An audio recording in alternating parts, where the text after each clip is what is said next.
Good morning, everyone, and thank you very much. And I do need to clarify that I actually don't come from Geelong.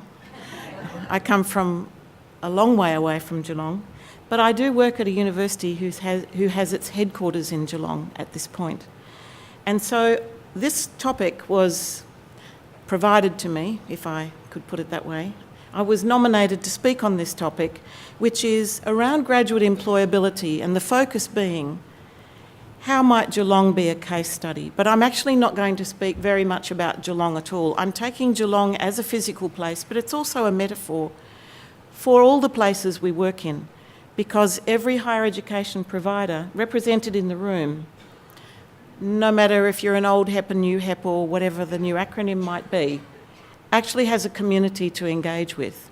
And so I'm really focusing on that and the role that we might play as individuals, but as in institutions, when disruption happens.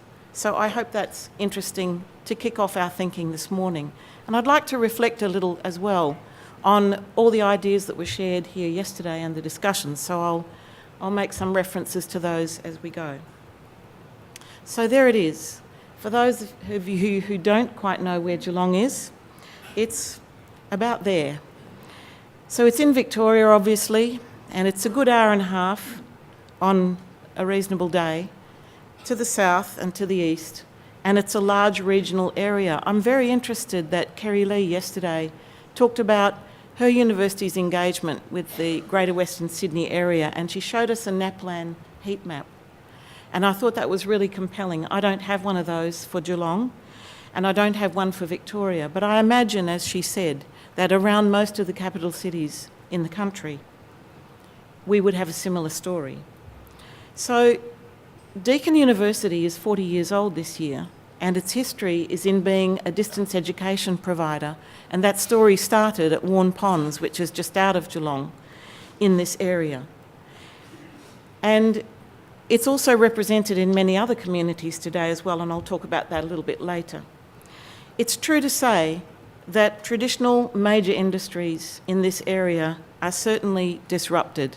I'll say disrupted rather than declining, because industries, particularly in our country, have actually come and gone, and we've seen it in many places. And somehow we managed to find the new and to make that work. But before I leave this idea of Deakin in Geelong, I will point out that there are a whole lot of initiatives going on based around the university in Warn Ponds, in Geelong, and of course across the network. You may know that we have just launched Carbon Nexus. So carbon fibre, the fibre of the 21st century, is being produced at Warn Ponds at Deakin University. We had a very large opening a week or so ago. Not everyone came, you may have heard. The Prime Minister didn't come, but many other people did. And it was a great celebration of a future industry. We have a technology precinct, as you see there, where we partner with industry. We have the Emerging Centre for Infectious Diseases. We have Epworth Health. So Deakin itself is deeply embedded in the community and is really partnering in the research aspects of its mission to do the research that benefits the communities we serve. But to be quite frank, people like those of us in the room here aren't often deeply involved in many of those initiatives. They tend to come from another part of the university. So I'm going to focus on the red bit at the bottom, because what we're more interested in, what we're more hands-on with in this room is the practice of education for a regional community. And what does that mean? Because education really is about changing hearts, minds and practices, giving people opportunities, the potential for better career, better life, better family, better health and so on, and better life chances in general. So my comments are going to be a lot about that and less about those other parts of Deakin's mission in Geelong. But if I start my story here, and I start my story in Geelong, I guess what I've alluded to already, and there are universities and other providers in the room who would tell a similar story, for example, in Wollongong, where an industry has come and gone. and its mission is to engage with the community to find the new. And of course, Kerry Lee referred yesterday to Greater Western Sydney. And we could have said Newcastle as well. And we could even have said the southwest of Western Australia. And you're wondering why I mentioned that. Well, that's because that's where I come from. But at the end, if you're really, really good, I'm going to tell you a little story about something that happened in the southwest of Western Australia, about disruptive innovation and how education can be really very interesting. So I'll come back to that at the end. So regardless of the location, our job is to engage with those communities and particularly our students. But I thought I would really sum up and reword the topic and completely depress you by putting it this way. How do we engage with our communities today to assure graduate employability in disrupted industries that are changing around us all the time? By disrupting our institutions, and you heard Kerry Lee's story yesterday, and there's a similar story at Deakin and RMIT and Curtin and everywhere else, because we're all doing very similar things. In a disrupted higher education sector that's experiencing disruptive innovation. Is anyone still here? Maybe we should unpack that just a little bit. There's a lot of disruption going on, and really there's so much afoot and so much in play. How do we actually deliver on what we promise to our students so that they get from higher education even more in the near future, a return on the investment that they're making with us? So I just want to make 4 points to unpack this a little bit. First of all, an observation, and around some of the conversations yesterday. Who is the we in this disrupted sector that we're talking about? We have higher education providers and non-university, and we don't even know who the new non-university higher education providers might be, but they're not the same, and universities are not the same. And faculties inside these institutions are not all the same. They're very different, and they engage differently. The people within them, the various staff on the various contracts, disciplines are different. Educators are diverse. Are we all academics? Are we all teaching staff? Are we all paraprofessionals, professionals, whatever you want to call us? I guess one of the challenges is that very few of us can actually see the whole beast. And so the beast looks very different depending on where you're sitting.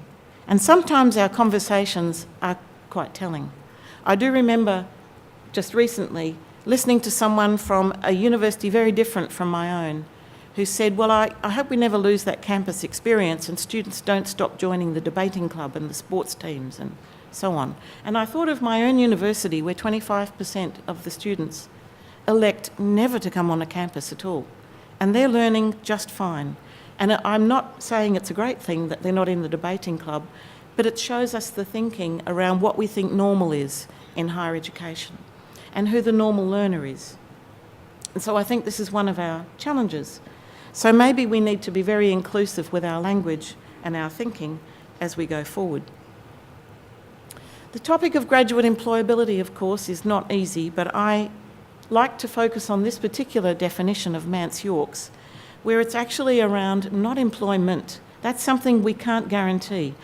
And the economic situation in your state or region changes, and there goes your graduate destination survey and the number of your students who happen to have a job at this time.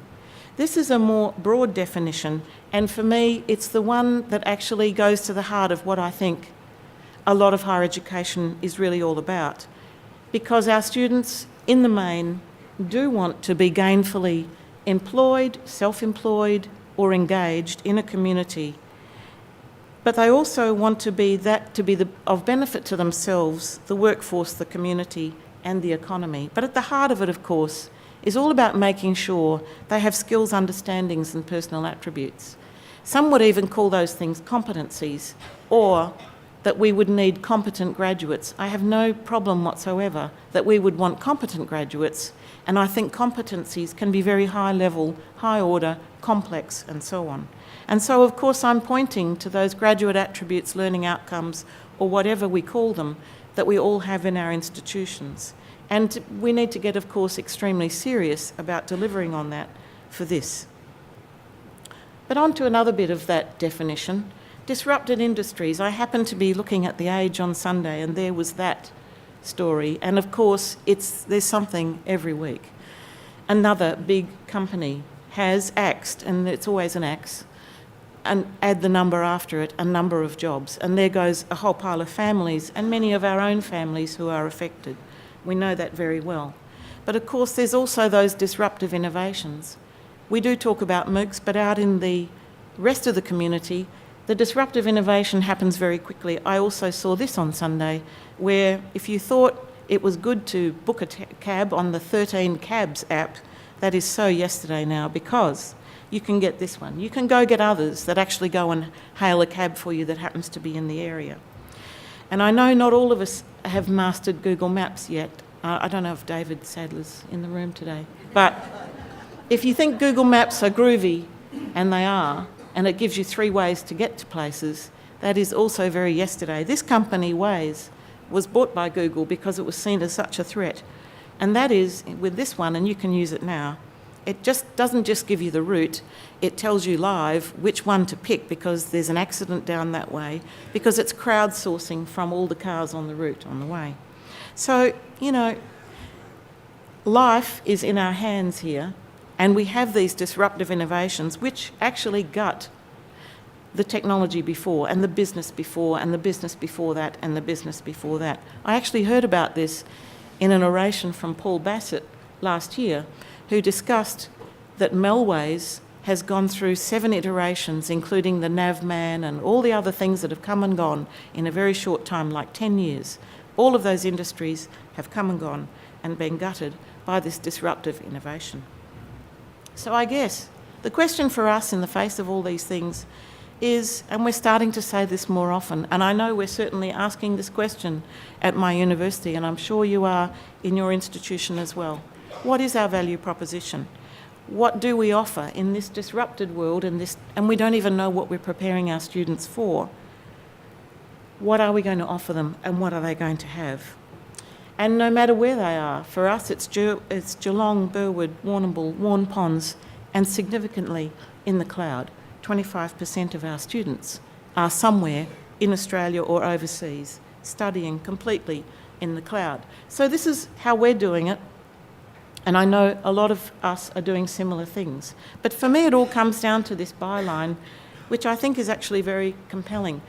We've decided we're trying to offer a brilliant education where you are and where you want to go, where you are physically, academically, geographically, and where you want to go in your life, and so on.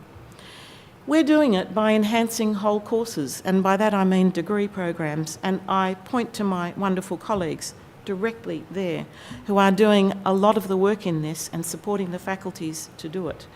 We're trying to take a whole degree program, and we're trying to build it around 2 compelling ideas, that in that degree program, in that course, we want the student to be leaving us with evidence that will befit them and make them prepared for the best chance at graduate employability. And we want that to be through personal, engaging and relevant, highly connected learning experiences. We have a 4-step process. It's called course enhancement. It's quite simple. And that's what we're doing with all the faculties, is scoping what changes need to be done. Assessment and learning redesign and calibration, resourcing this for the cloud and for the classroom, and then evaluating what we did and if it worked. And none of that's easy, and it's not trivial, and it's not simple, and it's easy to write it down. It's very, very difficult to do, and it's a lot of hard work. One of the things that we do is try and pull out all the evidence we can around what's working in this degree already, and we ask the usual questions that you're all asking of your courses, and we have curriculum maps and pie graphs and all sorts of things, of course. But I thought I would share with you a couple of the extra questions we're trying to ask about the assessment, because it's the assessment in the degree upon which the credential is given. And wouldn't it be good if we could use that assessment on which we already spend, let's face it, a great deal of resource. If we added up in every dollar the number of cents that we collectively spend in setting, checking, printing even these days, delivering, proctoring, marking, redelivering, and so on, reviewing, arguing, and so on, wouldn't it be good if we could get the best evidence out of that dollar? So some of the questions we're asking about assessment across a degree are, how do these tasks resemble the sort of work the graduate will be doing in their intended professional field?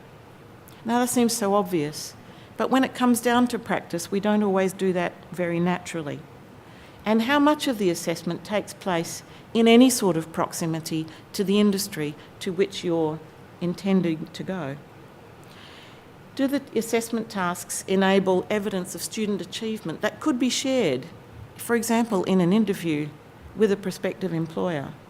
It's not really very helpful, and I don't think it happens very often, that a student would pick up their exam paper, if they ever did get it back, and say, well, actually, here's an example of my work. I got 23 out of 25 on this test. Now, that's not to say tests don't have a place, they absolutely do. But could we tweak the assessment a little so that there are more opportunities for students to make evidence that they can show, well, actually, you know, I worked on this project. I had to work with a group of people. I had to try this new problem. This is what we came up with. These were our reasons. Here's my artefact. And are we prompting our students in any degree to actually create and curate evidence of their own learning? So we have a lot of work going on across the sector in assessment, moderation, calibration. It's fantastic work. It absolutely needs to be done. But we're trying to do that too, but we're trying to actually go that one bit further so that the student goes out with that compelling evidence in their hands. Again, this is easy to describe, not so easy to do. So there we have it. We start off with making the outcomes and standards very clear in a degree program. So there are the graduate learning outcomes. They are the same as yours, plus or minus one or two, and in a slightly different order. They are the usual suspects, but we try to turn those into the course learning outcomes of every course, aligned with threshold learning outcomes, professional accreditation, whatever is required, and in the language that works with the faculty and the people embedded in the discipline. However, we try to go beyond this question, because this is where I think we often get stuck. How can we test and measure these things to make sure students are doing them? And wherever we can, we should try and do that. But it's very hard to test and measure some of these things. As people like Mance York and other scholars keep telling us, it's very hard to set a test for things like global citizenship and so on. Not impossible, but difficult. So we try to flip that question a little bit in the redesign of the course as to, well, how might students evidence these things? Not how might we test and measure, but how might they prove the point that they actually do achieve the minimum standards that we articulate. And so we're trying to focus on mastering outcomes through evidence, and largely digital evidence. Evidence from the assessment that gets done anyway, which is a very large part of the endeavour. And let's face it, in the unit outline, it is the bit on the back page that the student goes to directly. So why don't we go there too? But where could they get that experience from other places, other parts of their life? From their clubs, from their sporting engagements, and so on. Because the evidence is what's compelling in that hour at the table in a traditional employability situation where they're trying to make the next step in their lives. We want to focus more on this kind of assessment and less perhaps on the way we've been doing it before. Self and peer, industry, and so on. We also want to try any digital innovations which will help us on this quest. And here's two that I'd like to talk a little bit about. And I'll talk a bit more about the digital now as well.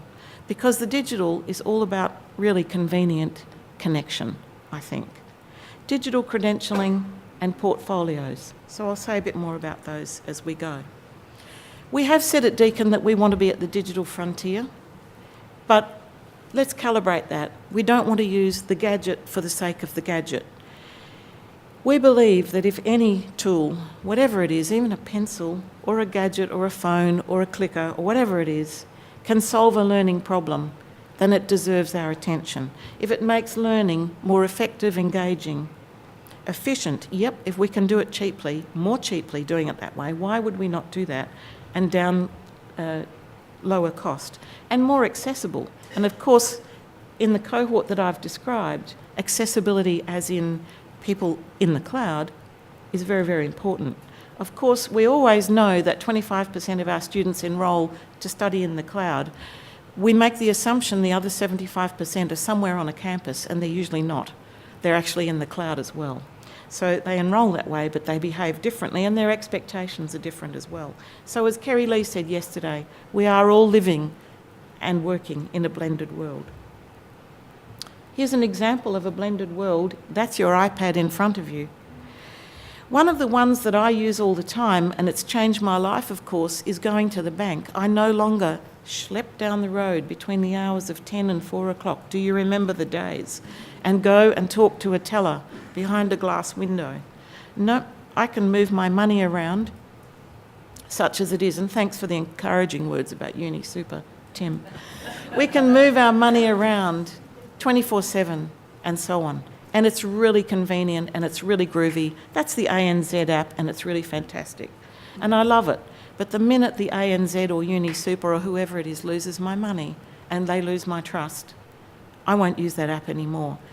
Our learners, just like us, don't go for shiny gadgets and apps anymore. We're all a bit over it. So I predict that even if you've got 52 apps on your iPhone or your iPad, you probably use about 3 because they're actually useful and you can rely on them and so on. It's the same with learning. We know our students expect education just like we do if we go to the bank or book a taxi or hire a car. We expect it to be self-directed, immediate, convenient and trustworthy. And the minute it isn't, we will go somewhere else. So it's not about the technology. But we think that's at the heart of a brilliant education, so we're trying to use it for that. So here's a new one. We're keen to try digital credentialing to warrant the achievement of those learning outcomes that Mance York talks about. Now, they come up like a recipe list, and we know they're not, because when you actually make an artefact which is evidence of your learning, there's a very good chance that many of those learning outcomes are meshed in together, overlapping and underlapping and so on. But we think digital credentialing might have some potential for this. So I'll talk a little bit more about that. I've already said that we want our graduates to have a curated digital presence because we think that it's more likely that if they do get a job, it'll be through LinkedIn or wherever it is, Seek, whatever, and it won't really be through the job pages in the Sunday age anymore. Who would look there? We think their digital presence should have warranted learning evidence, not just claims. We all have a CV. They are creative works of fiction occasionally, but warranted evidence of learning. Someone has endorsed us. Now, I use that word carefully because LinkedIn has done us all a great disservice by having us endorse each other all the time. And why are we endorsing each other? Probably because if you endorse that person, it's the only way you can get rid of that annoying box that comes up on LinkedIn. And we all know the endorsements are quite empty. We get endorsed by people we've never met. We end up endorsing people we don't know. We just want them off the screen. That's a very empty way to do a referencing system. We think there is more potential in open badges, and this idea is sweeping around various parts of the universe, and it's part of the unbundling as well, because it's micro-credentialing, or it has the potential to be. So the system is really quite simple. Digital credentials can be used to warrant that standards and outcomes have been demonstrated by a learner. Now, they can also be used for participation. Personally, I'm not a fan of giving people digital tokens, badges or whatever for turning up and asking a question and doing that sort of thing. You can see the potential here for this to go horribly wrong and to be awfully trivial. And people do describe this as scout badges, but it's not that. It actually has the potential, if we do it carefully, to be much more, because the badge actually holds the metadata, which is a link to the evidence of what you did that showed you can do this standard outcome, whatever it is. It's not the only way to do it, but maybe we could add this to our system. The idea, of course, is that the learner who earns this credential can actually share that as part of their digital personal presence. LinkedIn, Facebook, WordPress, whatever it is. And so we would like to try that. In fact, we did already. We made our own MOOC last year, and we tried it with peer learning, where peers could actually warrant each other's learning in outcomes and standards. And it was quite interesting and worked quite well. But we don't really intend to use it so much for peer learning, but more for an accredited Deakin assessor to give a prized credential to a learner that lives on. So it's early days. My colleague Kay Suter, who's just in front of me, and other colleagues at the table, Zosh and Kate, and Curtin colleagues as well, are partnering in a new project. And these colleagues are speaking this afternoon. So there's a little highlighting of what they will be talking about if this is of interest. You'll note there that we are also networking with United States networks, the Haystack Group, ABLE, the UK Centre for Recording Achievement, and a lot of commercial partners who are interested in working with us on this. We've already started talking to professional accrediting bodies, for example, to see if alongside the marks, grades and credits that we issue as an institution, and we plan to keep doing that, we might also have this other way of indicating, yes, we warrant that you can do this. We'll see how it goes. But secondly, and we're all trying to do this as well, we're trying to make the digital learning environment at Deakin quick and easy. Quick and easy to access, less about, I guess, what we traditionally call online learning, less about reading a book on a screen. We've got to make that journey from distance to digital, and it's not about turning a Word document into a PDF, and I know I'm being a bit stereotyping and generalist here. Discussion forums where you get to read and type, I mean, really, and endless quizzes, and that many clicks that you lose the will to live. We think the digital environment should be more face-to-face, real-time. I think we're going to have George Siemens on Skype shortly, and he's going to talk to us because I can see him on this laptop. He's not there yet. But if we can do that, why can't we do it with our students? It's not easy, but we would like to try, because we think at the heart of all this, students and learners just want to be connected to someone who can help them learn. It's all about personal connection. So I guess if I use another metaphor, it's less Fountain Gate shopping centre where there's a system that calls out for me, come over here, I've got something for you, and more Amazon.com where the system knows you. Hi Beverley, you probably like these books or these things. So I'd like to show you what we're trying to do to get the learning management system under control at Deakin. We all have these expensive, bespoke systems that have very deep tentacles in our systems. We're talking about the desire to learn, the Moodles, the Blackboards and so on. There's only so much we can do. So what we're trying to do is actually put a shell around it that helps our students have quick and easy access to something that might look more like this, if I can get it to go. How do you imagine the future? It wasn't that long ago that we all imagined the future could look like this. Hello? Hello, Chief. We never really dreamed that it would actually look like... Oh yes, like this. I'll give it a few seconds.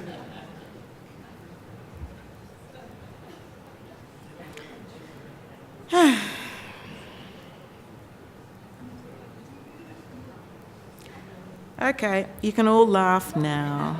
I'll give it one more go. Can you all go off Wi-Fi for a minute so I can have all the signal, please?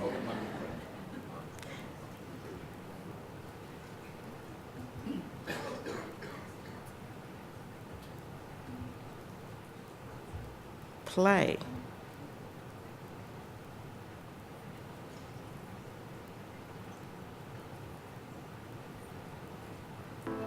How do you imagine the future?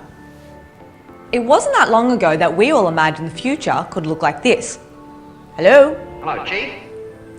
We never really dreamed that it would actually look like this. Well, at least you got that bit. I'm going back, and of course I knew that would happen. So I'm going to show you some pictures of it. So basically, share the URL for the 2-minute slide. Basically what we've tried to do with Deacons Sink, named by students, by the way, and be very careful the way you spell that, Sink, is draw them to a view of their course. So if you see up on the top right-hand course... With all the possibilities... She's persisting. I'll carry on. There's your course progress. How many units you've actually done out of your degree. We're going to build that so that it's actually stronger around potentially digital credentialing. You can see there's a LinkedIn connection there as well, that someone has 367 connections. The 4 big blobs in the middle are the units that are sitting directly inside the learning management system, and we've managed to unhook them so the student can go straight to where they need to go. But underneath you can see the library, you can top up your Deacon card, you can order a coffee online. I thought that was overachieving myself, but the IT people thought that was great. You can catch the inter-campus bus, but also as you approach graduation, those tiles will become more focused on those things, so it'll start to get to know you. So it is a portal, but it's trying to marry the learning management system as well. You may spy up the very top that it also has a portfolio, which is on the top bar, and remains visible at all times. There is chatters there as well, but there's also a connection straight to Link, so you can actually have face-to-face online conversations directly, and students are using this already. They're asking us to connect with them on Link because they're saying, well, it's working for me. We're all chatting on it, so why can't you talk to us as well? So we're trying to bring that digital convenience to the student to help them have it at their fingertips and not have to wade through that learning management system to get to this kind of stuff, which is where their assessments are at. And there it is. So again, my colleagues in the room have worked very, very long and hard on this, and of course it's not one bit easy.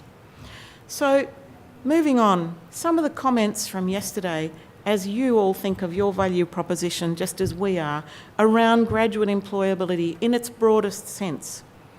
Deborah Terry started us off yesterday saying things like, more demand for proof. We're moving from time served to stuff learnt. And so that's why we think we need to have students leave with evidence of that learning, compelling evidence that's quick and easy to access and convincing. Andrew talked about a lot of things yesterday, but one of the things he did mention was the employer satisfaction survey. That would be an excellent addition to the sort of evidence that we can use. And I do understand, being an arts graduate myself, that it's not always easy to find out what that industry is. But we are preparing people for professional life, and it really is basic that we go and find out where they go and how it goes, and whether we really did deliver on the promise that we made them while they were talking with us. Kerry Lee, again, referred to university-wide renewal and digital enablement for these things, and so on. And so, I promised you a story about the southwest of Western Australia. It's a light-hearted, personal anecdote, which I thought might just lighten the mood a little bit as we move into the day. So, my story is, regardless of the location and regardless of the era, colleagues, let's remind ourselves we've been doing this for quite some time. This disruptive stuff feels all very new and modern, but it's been happening all our lives, as I hope to show you. So here we are in the southwest of Western Australia, in a small mining town called Collie, where this handsome young man was born. That's my dad. And in his early 30s, when he had 3 handsome young children, including me, disruption occurred. His world was already disrupted because there were no jobs in the coal mine. It was really, really hard. We were on Struggle Street, and there was an enormous disruption, a really positive one, and that was the mining boom. This was 1965, and he flew out and flew in to King Bay. Except in those days, there was no flying in. You just flew out and stayed out because it was not a trivial matter to fly from one end of the country to the other. So there he was for 7 months, and he's very proud to show us he even grew a beard in that time. So that was his opportunity to help us move ahead. He was trying to bridge the gap for himself and his family. But if you know your history in 1965, His young daughter at primary school was experiencing a different disruption. Well, two actually. I'll only talk about one. But one was, I was just about to learn how to use that pen in the inkwell, and they brought in big biros. There you go. The other big innovation that was coming was this one. Who remembers dollar bill? Now you're showing your age. Decimal currency was coming. And so, listen up. What did this 9-year-old child do? In my weekly letter to Dad, Dear Dad, you're not going to know what to do when you get back. This is going to be really different. So here's a page of sums for you. Here is my history as a digital and distance educator way back in 1965. Well, to my great delight, he must have laughed, but he did his page of sums and sent them back. I, of course, having set this assessment, gave him immediate feedback. But also, I got feedback from him because I got a 10-shilling note. And that's, my friends, when I understood there is a business model behind this. And if you get it right, you can literally make a buck. So, that's just a small, silly story, but the idea is just the same. Find the gap, offer the brilliant education. So, what does it mean for us? And I'm finishing now. Identify where your learners are and where they want to go because of disruption or not. Make it easy and reliable to connect with educators and peers and deliver what you promise. Learning evidence derived from engaging assessment mostly as an institution, and I think as an educator. Be yourself and be true to your mission in your community, and we will have happy days. Thank you.